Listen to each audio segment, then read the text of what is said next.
Hey everybody, doing a quick update video on my reef. I want to update everyone on how the acros are doing since last week I found out that I have acro eating flatworms. So I took all the acros off of the rock and I've dipped them all. They all had a very small amount of baby flatworms on them. They only had a few. And then as you can see, I have them over here on the frag rack, and I've had them there since. I want to set up a quarantine tank. I can't yet. I have a tank and a couple other things, but there's a few other things I'm missing, and I don't really have the room to set it up anywhere right now. So at the moment, I just have all the acros in the frag rack. So I waited a few days and I dipped the acros again after I put them in the rack, and I didn't see any flatworms on there. I went over the coral and I tried to inspect them as good as I could. Now that I know what I'm looking for as far as the flatworm eggs, I can't find a single one on any of them. When I dipped the coral, I didn't see anything come off of them. They were pretty dang clean, so I'm happy about that. That's promising. I haven't dosed anything to the tank yet. I'm kind of a little sketched out about dosing something to kill the flatworms in the tank, only because if there is a large amount of them, they can die really quick and release a lot of toxins in the tank, and then I'll end up with more issues. As you can see, the tank overall, besides the acro that were being chewed on, the rest of the tank looks awesome. It's still doing great. Everything's really healthy and happy, so I really don't want to do anything that's going to put the rest of the reef in jeopardy. The acro that I do have in the rack are all doing really good. There's two that definitely had worms on them before, and you can see that they were chewed on pretty good, and half of the acro is actually dead. So I'm not thinking they're going to last too much longer.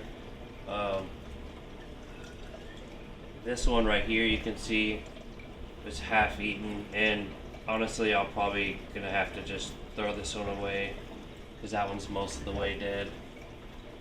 Same with this one, unfortunately. Actually, this one's probably like 80% dead. It's actually got algae growing on it. I'm probably just gonna have to toss this after this video.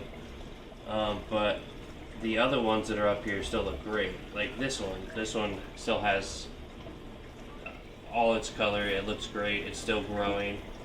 It looks really good.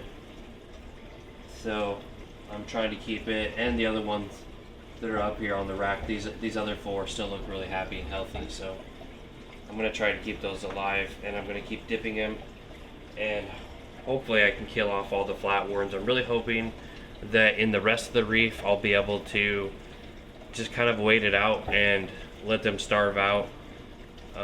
I made sure when I removed any acros that were growing to remove anything that was left on the rocks. So there's no food in there, so there's really no way they can survive. And I've read that it could take weeks or months. I'm not really sure how long it's going to take for all these worms to die out, but I'm definitely willing to wait. I may end up having to start another small reef just for my acropora, just to make sure that they live. It's gonna suck not having the acros in here, because especially with the big Cadillac coral that I had, that one was amazing. It was huge, and it was like my biggest, most expensive coral that I had in here, and unfortunately it got totally destroyed by the flatworms. But for now, everything seems to be going good. Everything looks promising. The rest of the tank is super happy and healthy, and it's doing good, so I'm happy about that. I'll keep you guys updated on how things go, and if I decide to set up a quarantine tank for these other acros, I will, and I'll keep you guys updated on that, and I'll let you guys know how I do that. But that's it for this one. Like and subscribe. Ask me any questions you guys have, anything you guys have any suggestions on the issue, definitely let me know. Thanks for watching.